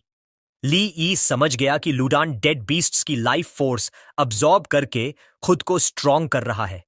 जैसे ही जमीन फटी, नीचे से लावा निकल आया और एवोल्यूशन शुरू हो गई। अब वो सैंक लावा मिनोटॉर में बदल रहा था। पावर की जंप इतनी ताकतवर थी कि ली यी भी खुद को आउटमैच्ड महसूस करने लगा। एवोल्यूशन पूरा हुआ और लावा मिनोटॉर आग में घिरा हुआ जोर से दहाड़ा। उसने अपना एक विशाल फायरी एक्स उन पर चला दिया। ली यी ने अपना ग्रेट सोर्ड उठाकर ब्लॉक करने की कोशिश की। पीछे चिंसी उसके साथ थी। दोनों का वार एक बड़ी एक्सप्लोजन में टकराया। लावा मिनोटॉर के सी रैंक हमले से ली यी की शैडो ग्रेट सोर्ड मेल्ट होने लगी। उसने टीथ ग्रिट कर लिए। अब ये लड़ाई दोनों के बस की नहीं थी। चोटी पर निशान पड्डीएच गए और चिनसेन चिल्ला पड्डी जब उसने लेई के चेहरे और कंधे पर बर्न्स देखे। लेकिन लावा मिनोटॉर उन पर फिर हमला करने को तैयार था। डिसाइसिव पल में ली यी ने चिनसेन का हाथ पकड़ा, बोला, कसकर पकड़ो, और उसे घसीटता हुआ दूर ले गया। वो बच गए। बीस्ट का बड़ा वार चूक गया। ली ने अपनी नई एबिलिटी यूज की और शैडो टेंड्रिल्स से लावा मिनोटॉर के पैर बांध दिए। बीस्ट ने गुस्से में गर्जना की। लूडान, जो उसे कंट्रोल कर रहा था, उसे शौक हुआ कि ये माइनर भी कंट्रोल स्किल रखता है। ली जानता था यह होल्ड बस कुछ वक्त का है। उसने चिन से कहा, भागते रहना, कभी पीछे मत देखना। वो कंफ्यूज्ड होकर बोली, क्या तुम नहीं आओगे? तब लेई रुक गया। बोला कि उसे यहां रुककर टाइम बाय करना होगा ताकि वह बच सके। चिन भावुक हो गई, मगर लेई ने उम्मीद वाली मुस्कान के साथ कहा, जाओ, छुप जाओ, मैं खोज लूंगा। जैसे ही वो भागी, लेई सेल्फ अश्योर्ड होकर मॉन्स्टर के सामने खड़ा हो गया। आखिर उसके लिए उसकी वैल्यू 1,000,000 थी। अब सी रैंक लावा मिनोटॉर खाली केव में अपने टारगेट्स को ढूंढने के लिए दहाड़ रहा था। तभी ऊपर से एक ठंडा सा वॉइस आया। ली एक ऊंची लेज पर बैठा था। बोला, क्या किसी को ढूंढ रहे हो? बीस्ट में लूडान की वॉइस चिन का नाम पूछती है। बीस्ट ने एक्स घुमाया, लेकिन लाई बहुत फास्ट था। वो पीछे से मिनोटॉर के सिर के पीछे आकर खड़ा हो गया। गेस करो, बोला। उसने पूरी जान से सोर्ड मिनोटॉर की रॉकी हाइड पर मारी। सोर्ड, जिसने बाकी मॉन्स्टर आसानी से काट डाले थे, अब यहां कुछ नहीं कर सकी। बस हल्की सी दरार ही आई। लावा मीनो ने हंसकर पूछा, इतना मूर्ख कौन है जो रॉक को ब्लेड से काटने की कोशिश करता है? लाई ने समझ लिया कि केव मनपसंद नहीं और उसे ओपन एरिया में ल्यूर करना होगा। वो भागने लगा। लावा मिनोटॉर उसके पीछे, जमीन तोड़ता हुआ, उसे रैट कहता हुआ। लूदन उसे उकसाता रहा, क्या भागना ही आता है? भागते भागते लेई ने फिर शैडो आई एक्टिवेट की। अब उसे क्रीचर का वीकनेस चाहिए था। तभी माइनोटॉर ने विशाल स्पिनिंग अटैक लॉन्च कर दी। फ्लेम्स में घिरा, चीखता, मर जा। ली ने डॉज किया और उसी एक मोमेंट में उसकी एनहांस्ड विजन ने माइनोटॉर की पीठ पर ग्लोइंग पर्पल कोर देख लिया। वहीं वीकनेस था। बिना वक्त गंवाए ले ऊपर उछला और ग्रेट सोर्ड सीधा वीक पॉइंट पर मारी।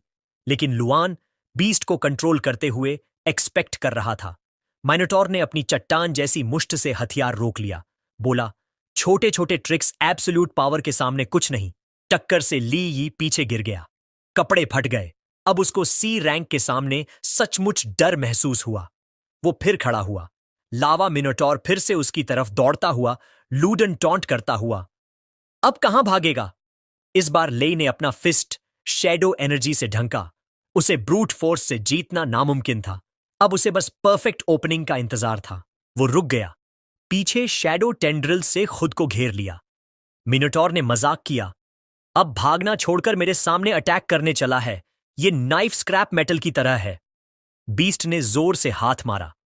लाई ने डॉज किया, क्योंकि उसकी अग्रेशन ही उसकी वीकनेस थी। जैसे ही हमला छूका, मिनोटॉर की पीठ का ग्लोइंग कोर खुल गया। ली ने शैडो डैगर सीधा वहां घुसा दिया। लेकिन इस बार कोर टूटा नहीं, उल्टा वहां से तेज हीट ब्लास्ट निकली। इतनी तेज कि शैडो एनर्जी से भी वो पूरी तरह न बच सका। गर्मी के झटके से ली पीछे हट गया, मगर अब इंप्रेस होकर सोच रहा था। लूडान अंदाज से भी ज्यादा स्मार्ट निकला। उसने वीक स्पॉट को परफेक्टली प्रोटेक्ट किया है। माइनर के जरिए बोलते हुए लुआन ने मान लिया कि ली यी ने उसका वीकनेस समझ लिया है। लेकिन उसने घमंड करते हुए बोला कि जान लेना कोई फायदा नहीं देगा, क्योंकि वो कोर 2000 डिग्री से भी ज्यादा की गर्मी से प्रोटेक्टेड है। फिर उसने ली यी को एक डील ऑफर की, अगर वो चाइनी की लोकेशन बता दे तो वो उसकी जान बख्श देगा। लेकिन लेई ने जवाब में एक कॉन्फिडेंट स्मर्क दिया। बोला, तू तो वही ट्रेटर है जो फेम और पैसा पाने के लिए अपने मास्टर को भी बेच सकता है। मैं तुझ जैसे पर भरोसा नहीं कर सकता। यह इंसल्ट सुनकर लूदन बौखला गया और मिनर के जरिए दहाड़ उठा। तू खुद अपनी मौत को बुला रहा है। अगले ही पल जमीन के चारों ओर आग फैलने लगी और बीस्ट ने फाइनल अटैक के लिए चार्ज मारा। लावा मिनोटॉर ने अपना फायरी एक्स घुमाया, चिल्लाते हुए कहा, बस कर, अब डॉज मत कर। ली ई ने जवाब में अपना नया टेक्निक एक्टिवेट किया, शैडो मॉर्फ चेन ब्लेड्स, और हवा में फ्लिप करता हुआ हमला किया। लेकिन माइनोटॉर ने भी इस बार डॉज कर लिया। इस पर ली ई ने तंज कसते हुए कहा, अब तू भी डॉज कर रहा है, बीस्ट। ये मौका देखकर ली ने फॉर्म बदलकर एक शैडो मॉर्फ रोप डार्ट बना लिया। डार्ट सीधा माइनोटॉर की ग्लोविंग कोर की तरफ फेंका और इट रैप होकर टाइटली कोर को पकड़ भी लिया। प्लान सफल लग रहा था, लेकिन जल्दी ही कोर की इंटेंस हीट ने शैडो रोप को मेल्ट कर दिया। मिनूर ने दहाड़ते हुए हंसी उड़ाई। यूजलेस कोशिश। ली यी ने टंग क्लिक किया, चिढ़कर। बीस्ट ने अपना एक्स जमीन में मारा। Give up. अब ली यी थक चुका था, सांसें तेज चल रही थीं। उसकी पावर ड्रेन हो रही थी और अगर फाइट लंबी चली तो खतरा उसके लिए बढ़ता जाएगा। उसे ख्याल आया, क्या अब सॉवरेन से मदद मांगनी चाहिए? लेकिन जैसे ही वो हेल्प की सोचने वाला था, उसके अंदर का रिजॉल्व फिर से स्टील बन गया। उसने ठान लिया, कभी नहीं, सॉवरेन को फिर से कंट्रोल नहीं दूंगा, चाहे मरना ही क्यों ना पड़े। फिर उसने मिनोटॉर के बॉडी को स्प्रिंग बोर्ड की तरह यूज किया और खुद को ऊपर हवा में लॉन्च कर दिया। उसे पता था, अगर वो इस सी रैंक ओपोनेंट को खुद से हरा पाए तो जो एक्सपीरियंस मिलेगा उसकी कोई कीमत नहीं। उसने अपनी पूरी बची हुई शैडो एनर्जी अपने वेपन में जमा की और एक मीटियोर की तरह आया, सीधा ग्लोइंग कोर की तरफ अंतिम वार के लिए। जैसे ही वार किया, गुस्से और डिटर्मिनेशन से भरा बैटल क्राई निकालते हुए एक जोरदार चमक और कड़कती आवाज के साथ कोर चकनाचूर हो गया। बीस्ट ने एक आखिरी स्क्रीम निकाली और उसी वक्त सिस्टम नोटिफिकेशन आया, berserker rage activated, all stats massively boosted. मरते वक्त वो बीस्ट एक फाइनल अटैक लॉन्च करता है, पोरी फ्यूरी से एक्सप्लोड हो जाता है। ली यी उस ब्लास्ट में फेंका गया, जोर से कैवन वॉल से टकराया, जमीन पर गिरा, चोटिल और स्टन्ड। बीस्ट अब भी खड़ा था, उसकी ग्लोइंग रेड आईज लूडॉन की आवाज में बोलती हैं, तू एक मामूली सा माइनर है और तूने मुझे यहां तक भी मजबूर कर दिया। अब उसके अटैक्स में इंटेंस बर्निंग इफेक्ट आ गया था। बीस्ट चिल्लाया, अब सब खत्म। लेकिन तभी ली यी की आंखें चमक उठीं, now with a new resolve. उसे महसूस हुआ उसके अंदर कुछ नया जाग चुका है, एक सर्ज ऑफ पावर। तभी सॉवरेन की आवाज सुनाई दी, ये एनर्जी हमेशा तेरे अंदर थी, लेकिन तेरी बॉडी इसे चैनल नहीं कर पा रही थी जब तक लावा मिनोटॉर की हीट ने तुझे टेम्पर नहीं किया। अब तू अवेकन हो गया है। New skill unlocked, shadow enhancement, beginner tier. नई एनर्जी उसके पूरे शरीर में फैल गई। उसकी चोटें हील होने लगीं और स्ट्रेंथ वापस आ गई। लूडान, जो अभी तक मिनोटॉर के जरिए देख रहा था, शॉक्ड रह गया। उसे समझ नहीं आ रहा था कि ली यी इतनी जल्दी कैसे रिकवर कर रहा है और उसकी ऑरा अब इतनी सिनिस्टर क्यों लग रही थी। तुरंत उसने फाइनल ब्लो के लिए माइनोटॉर का एक्स फिर से नीचे गिराया, लेकिन इस बार ली ई ने आसानी से किक करके उसे डिफ्लेक्ट कर दिया। लूडान भौचक्का। उसने सोचा था बजर्कर रेज से स्पीड ट्रिपल हो गई है और फिर भी ली ई उसे आराम से काउंटर कर रहा है। अब वो सोचने लगा, अगर यही ई रैंक है तो बाकी क्या होंगे। डेस्परेट होकर मिनोटॉर ने एक फाइनल डेस्परेट मूव किया। वो ऊपर उछला और पूरे कैवन फ्लोर पर जोरदार लैंडिंग मारी। जमीन फट पड़ी, चारों तरफ फायर और मोल्टन लावा का तूफान फैल गया। अब भाग कर दिखा, उसने चिल्लाते हुए कहा, ये आग तुझे खाक कर देगी। लेकिन शॉक तब हुआ जब ली बीच लावा में खड़ा था, बिल्कुल अनहार्म्ड। उसके बूट्स पर शैडो एनर्जी की थिन लेयर थी जो उसे प्रोटेक्ट कर रही थी। अब उसकी बॉडी में एक सिनिस्टर पर्पल ऑरा चमक रही थी। वो खुद से बड़बड़ाया, ये शैडो एनहांसमेंट तो काफी यूजफुल निकला। और फिर मॉकिंग स्माइल के साथ चिल्लाया, ओए बॉयलर बॉय, लगता है तेरा हीट लेवल थोड़ा कम है। लावा मिनूर घबरा गया। यह पॉसिबल नहीं है। लियाई ने एक कदम आगे बढ़ाया। लावा उसके चारों ओर ऐसे हट रहा था जैसे डर गया हो। उसने कहा, अभी कुछ देर पहले तू अपने अटैक्स का मजा ले रहा था, अब क्या हुआ, टेस्ट कर अपनी ही फायर का। और फिर उसने अपनी शैडो से एक तेज स्लीक ब्लैक ब्लेड समन की और कहा, अब मेरी बारी है। ये ने फिर से चार्ज किया। उसकी स्पीड इस बार बेहद तेज थी। वजह थी उसकी शैडो एनहांसमेंट, जो डिफेंस, स्ट्रेंथ और स्पीड तीनों स्टैट्स को 200% तक बढ़ा रही थी। लूडन को यकीन नहीं हो रहा था कि उसका हाथ गायब हो चुका है। उसने गुस्से में ये को कोसा। गुस्से में उसने ये को पकड़ने की कोशिश की, लेकिन एक ही स्विंग में ये की डैगर्स ने उसका हाथ चीर कर धूल बना दिया। तभी लूडन ने अपना हाथ लावा से नया बना लिया। वो गर्व से बोला, जब तक ये लावा मौजूद है मैं एंडलेसली रीजेनरेट कर सकता हूं। तुम्हारे अटैक्स मेरे ऊपर बेकार हैं। ये की भौहें सिकुड़ गईं। उसने ठंडे सुर में जवाब दिया, मुझे नहीं लगता तुम ये लंबे समय तक कर पाओगे। तुम्हारी एनर्जी धीरे धीरे कम हो रही है। लूडन ने उसे चुनौती दी, आओ एक बार फिर अटैक करो, देख लेते हैं। ये ने उसके हाथ पांव चीर कर अलग कर दिए। फिर दोबारा, फिर बार बार, और लूडन रिजेनरेट करने की कोशिश करता रहा। उसके चेहरे पर पहला डर दिखा। वो अपनी ओरिजिनल अवस्था में लौट ही नहीं पा रहा था। ये कैसे हो रहा है, उसने हैरानी से सोचा। येई ने ठंडेपन से कहा, तुम्हारी एनर्जी अपनी लिमिट तक पहुंच चुकी है, गिव अप कर दो। लूडन ने नरम पड़ते हुए कहा, हमारे बीच कोई दुश्मनी नहीं, तो मरने मारने की क्या जरूरत। येई ने हल्की हंसी के साथ जवाब दिया, और मेरी पेमेंट, चिन ने मुझे उसकी सेफ्टी के लिए हायर किया है। लूडन ने चुपचाप हथियार डाला, पैसों की टेंशन मत करो। अगर तुम चिन को मुझे सौंप दो और हम सिटी वापस चले जाएं, मैं तुम्हें उससे ज्यादा दूंगा, 5 मिलियन। येई के चेहरे पर सख्ती आ गई। तुम जैसे पीछे से वार करने वाले गद्दार पर भरोसा करना मुमकिन नहीं। फिर अचानक उसके दिमाग में एक आइडिया आया। अगर मैं इस गद्दार को चिनश्याओं को सौंप दूं, तो उसकी बेटी की जान बचाने के साथ साथ उसके अटैकर को पकड़कर ड्रैगन गेट 3 स्ट्रीट्स का बॉस मुझ पर पर्सनल फेवर भी होगा। ये फेवर 5 मिलियन से कहीं ज्यादा की कीमत रखता है। लूडन को तुरंत समझ आ गया, श्याओं के हाथों में जाना मतलब यातना से मरना, और ऑर्गेनाइजेशन का उसके परिवार को भी न छोड़ना। इसलिए उसने फैसला किया, क्रिस्टल का इस्तेमाल करेगा। चिन हैरान रह गई। तुम्हारे पास प्रिजन गेट फ्रैगमेंट है? उसने जल्दी से कहा। अगर यह फ्रैगमेंट नष्ट हो गया तो बीस्ट रेल्म का बाहरी दुनिया से एकमात्र कनेक्शन खत्म हो जाएगा, पोर्टल वैनिश हो जाएगा और हम हमेशा के लिए यहां फंस जाएंगे। लूडन गुर्राया, ये तुमने मुझे ये करने पर मजबूर किया। बस तभी एक लाइट ट्रेल लूडन के हाथ से गुजरी। वो यही था। उसने फ्रैगमेंट को छीनकर उसका वीक स्पॉट स्ट्राइक कर दिया। लूडन दर्द से चीखा। उसका पूरा शरीर बुरी तरह स्लैश्ड हो चुका था और वो जमीन पर गिर पड़ा। इसके बाद कोर को येई ने अब्सॉर्ब कर लिया। उसका स्किल शैडो सेंस 2 इवॉल्व होकर अल्टीमेट शैडो सेंस बन गया। एक गड़गड़ाहट हुई। चिंगचिन ने बताया, लावा और मिनोटॉर की एनर्जी के बिना बीस्ट रेल्म कोलैप्स हो रहा है। At the beast abyss exit way बाहर निकल आए।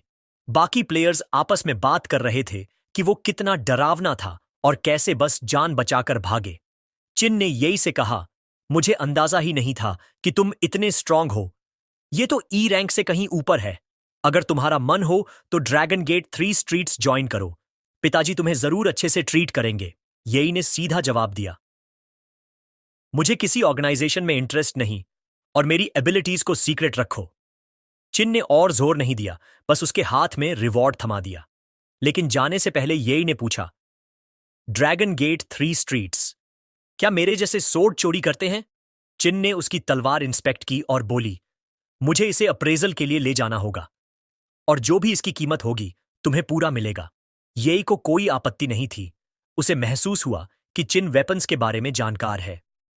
अगर इसकी नजर इतनी पैनी है तो मेरे गियर्स की बायर मुझे मिल गई। भले ही वो बॉस वांग की तरह सस्ती निकले, येई को नुकसान नहीं होगा क्योंकि उसके पास पहले ही 1 मिलियन है। घर पर येई ने प्रिजन गेट फ्रैगमेंट उठाकर गौर से देखा। वो सोचने लगा, ये असल में है क्या? चिंटियन ने जवाब दिया, अगर तुम्हारे पास काफी फ्रैगमेंट्स होंगे तो तुम्हारी स्ट्रेंथ एस रैंक या उससे भी ऊपर जा सकती है। एस रैंक का सुनते ही येई की आंखों में चमक आ गई। लेकिन इन फ्रैगमेंट्स का फिर से सामने आना चिंग के मन में सवाल जगा गया। क्या वो लोग अभी भी जिंदा हैं? उसने तय किया, रिकवरी तेज करनी होगी। और वो बच्चा, वही इसकी चाबी है। एक दिन उसे ऐसे हालात का सामना करना पड़ेगा जो इंसानी समझ से परे होंगे। क्या अब वक्त आ गया है कि मैं उसे चेतावनी दे दूं? आखिरकार उसने तय किया कि अभी यह बहुत जल्दी है और यह बस उस बच्चे को डरा देगा। उसने सोचा कि पहले उसे और मजबूत होने देना चाहिए। एनजी ग्रुप के ई क्लास रेथ जोन में माइनिंग इंसिडेंट की वजह से जगह लॉकडाउन में थी। ये चट्टान के किनारे खड़ा होकर चारों तरफ नजर डाल रहा था। उसने देखा कि वहां एक बी क्लास और 3 सी क्लास गार्ड्स थे। उसे यकीन नहीं हुआ कि इतनी एडवांस्ड फाइटर्स को इसकी रखवाली के लिए तैनात किया गया है। उसी समय उसने सोचा कि अपनी मौजूदा स्ट्रेंथ के साथ वह अभी सच का पता नहीं लगा सकता। चिंगतियन ने पूछा कि एक मामूली ई क्लास डिमेंशनल रिफ्ट में ऐसी क्या बात है जिसकी छानबीन करनी चाहिए। उसने जवाब दिया कि उसके माता पिता की मौत और उसके पीछे का सच वही है। तब उसे 200,000 कॉम्पेंसेशन के तौर पर एनजी ग्रुप से दिए गए थे। उसे पैसे लेने और एक फॉर्म पर साइन करने के लिए कहा गया था जिसमें यह माना जाए कि उसके माता पिता की मौत एक एक्सीडेंट थी। जब वह नहीं हिला तो घमंडी आदमी ने पूछा कि क्या यह काफी नहीं है। उसने जवाब दिया कि उसे सच चाहिए। आदमी ने जोर देकर कहा कि यह एक एक्सीडेंट था और उसके माता पिता और अन्य माइनर्स की मौत हो गई थी। लेकिन ये को यकीन नहीं था क्योंकि दोनों सी क्लास अवेकेंड थे। वह अंदर जाकर देखने की कोशिश करना चाहता था, उम्मीद करता था कि वे अब भी जिंदा हों। एक भारी भरकम आदमी ने उसे पकड़कर बताया कि रेथ जोन में कुछ भी हो सकता है, यहां तक कि सी क्लास भी मर सकता है। उसने कहा कि यह तो बस ई क्लास रेथ जोन है, वहां के रेथ्स ई क्लास से मजबूत नहीं होने चाहिए। आदमी ने उसकी कॉलर पकड़कर कहा कि शांत रहो। यही ने कहा कि अगर उसके माता पिता पर अटैक भी हुआ था तो भी वे बाहर निकल सकते थे। आदमी गुस्सा हो गया, सोचकर कि वह बस और पैसे ऐंठना चाहता है। वह उसे मारने ही वाला था कि अचानक किसी ने चिल्लाकर कहा, स्टॉप! वो निंग डोंग हाउ था, एनजी ग्रुप का चेयरमैन, ए क्लास वेकेंड। चेयरमैन निंग ने अपने आदमियों को डांटा क्योंकि उसने पहले ही आदेश दिया था कि विक्टिम के परिवार को ठीक से कंसोल किया जाए। उसने यी को अतिरिक्त पैसे दिए ताकि वह अपने हालात से निपट सके। यही ने कहा कि उसे पैसे नहीं, बस सच चाहिए। उसने वादा किया कि वे पूरी तरह जांच करेंगे और उसे सही एक्सप्लेनेशन देंगे। ये ने उस पर भरोसा किया और सोचा कि सच जल्द सामने आएगा, लेकिन इसके बजाय उन्होंने उसके माता पिता को थीव्स साबित किया और उसे लाखों के नुकसान का बिल दिया। चिंगान ने कहा कि चाहे कोई भी जाति हो, कमजोर हमेशा कुचले जाते हैं। उसने सलाह दी कि और रिफ्ट गेट फ्रैगमेंट्स इकट्ठा करो ताकि एक बार मजबूत होकर सच को उजागर करना उतना ही आसान हो जितना बोलना। ये चुप था, लेकिन चिंटियन ने उसके विचार सुन लिए। उसने चिंगान की शैडो एनर्जी को अनिश्चित होने के लिए दोषी ठहराया, जिसकी वजह से वह ई क्लास में क्लासिफाई हुआ, और उसने उससे सवाल किया कि वह कहता है कि वह उसका शरीर ले लेगा, लेकिन फिर भी उसे लेवल अप करने में मदद कर रहा है। उसने पूछा कि वह अच्छा है या बुरा। उसने सोचा कि अगर साबित हो गया कि यह आदमी पागल है तो एस क्लास तक पहुंचाने का उसका दावा बस पागलपन होगा। चिंगन ने उसे रोकते हुए कहा कि अगर उसमें कोई पोटेंशियल नहीं दिखता तो वह उसके पास आता ही नहीं।